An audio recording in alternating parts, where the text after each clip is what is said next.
امید همیشه شبیه معجزه نیست. گاهی فقط اینه که با وجود خستگی، با وجود فقدان، هنوز تصمیم میگیری ادامه بدی. این داستان درباره همان امید آرامه.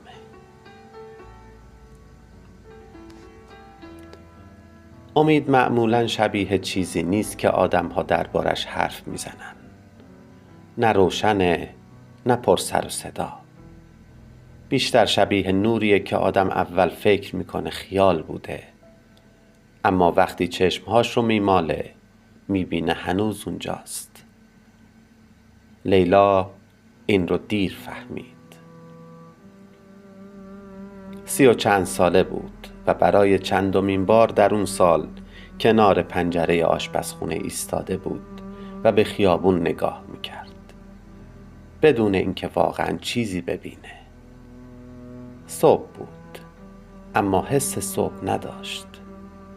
هوا خاکستری بود، نه بارونی نه آفتابی.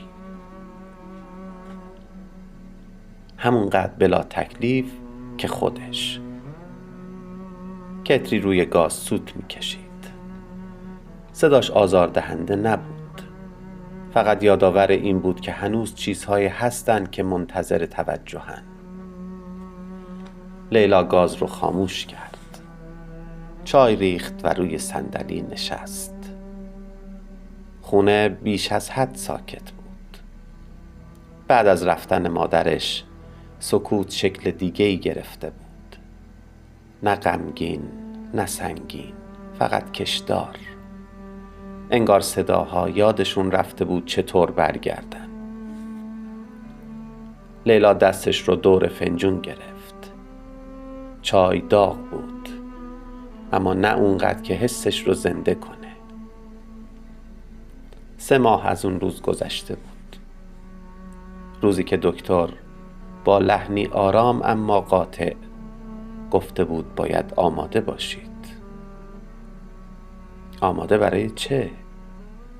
هیچ وقت نفهمید. از اون روز به بعد زندگی لیلا به مجموعه ای از بایدها تبدیل شده بود. باید قوی باشی، باید ادامه بدی، باید عادت کنی. اما هیچ کس نگفته بود چطور.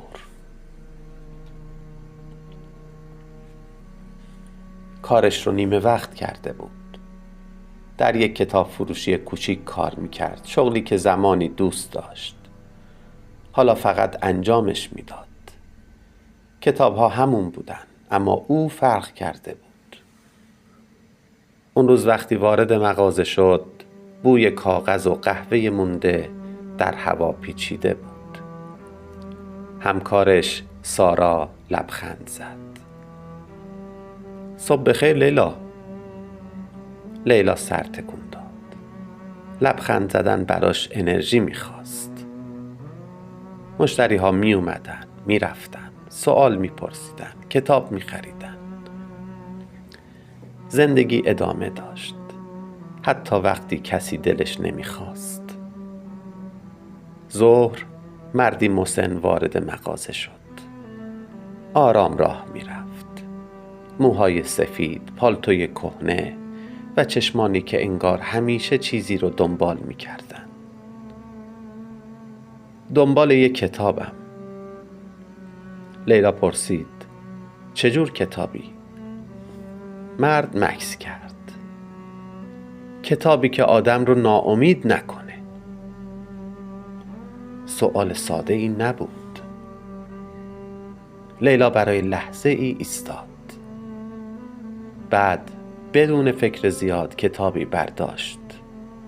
رمانی قدیمی با جلدی ساده. این خوبه. مرد کتاب رو گرفت. ورق زد. خودت خوندیش؟ لیلا گفت یه زمانی. مرد لبخند زد. پس همون رمان رو میخوام. کتاب رو خرید و رفت. اون شب لیلا به اون مکالمه فکر میکرد. به اینکه آدم‌ها چطور دنبال امید می‌گردن حتی وقتی نمی‌دونن اسمش چیه. چند روز بعد نامه ای رسید از طرف یک مؤسسه فرهنگی، دعوت به همکاری داوطلبانه در یک کتابخونه ملی مخصوص نوجوانا. لیلا اول خواست نامه رو کنار بگذاره. داوطلبانه؟ انرژی نداشت، حوصله نداشت، اما چیزی درونش گفت بخونش. خوند و دوباره خوند. جمعه رفت.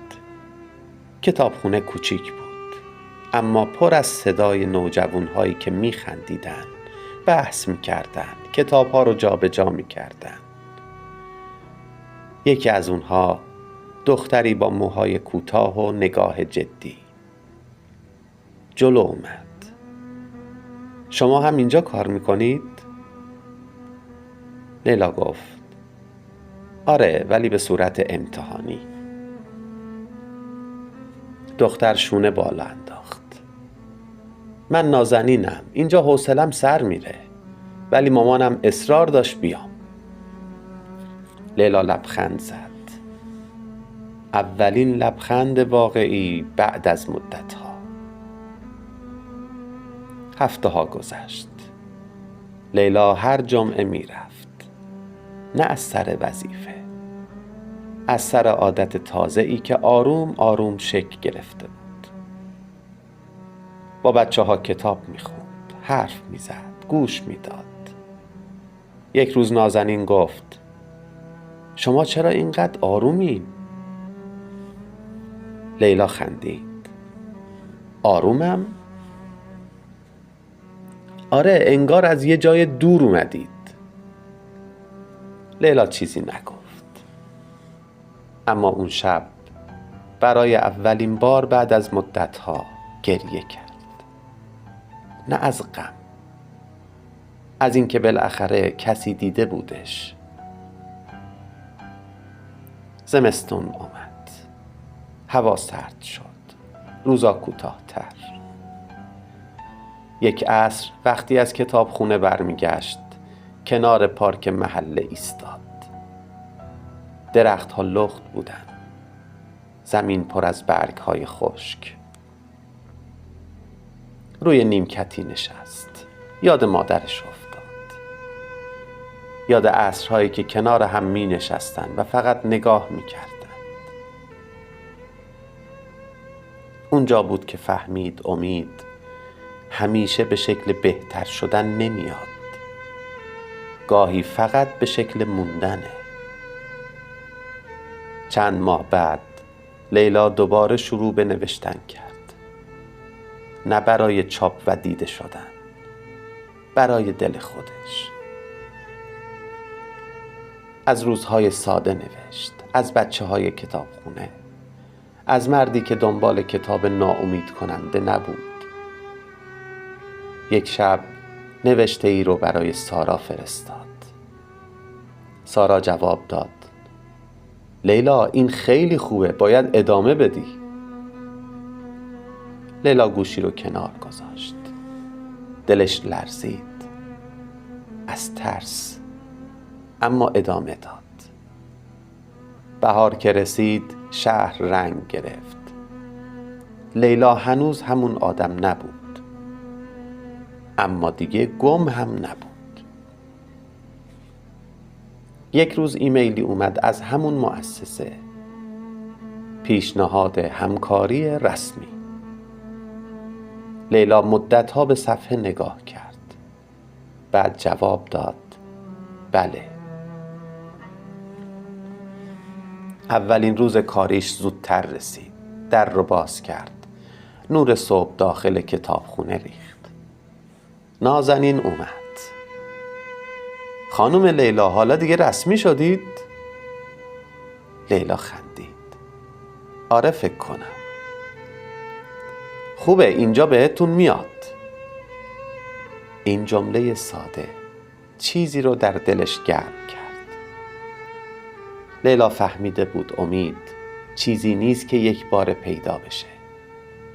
امید مجموعه ای از انتخاب‌های کوچیکه، از موندن، از گوش دادن، از دوباره شروع کردن، حتی وقتی مطمئن نیستی. یک شب روی بالکن ایستاده بود.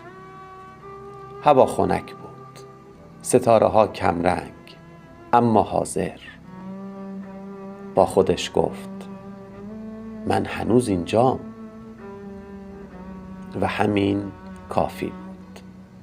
امید همیشه شبیه نور شدید نیست. گاهی فقط اینه که صبح بیدار بشی و بدونی امروز هم میتونی ادامه بدی. و لیلا ادامه داد.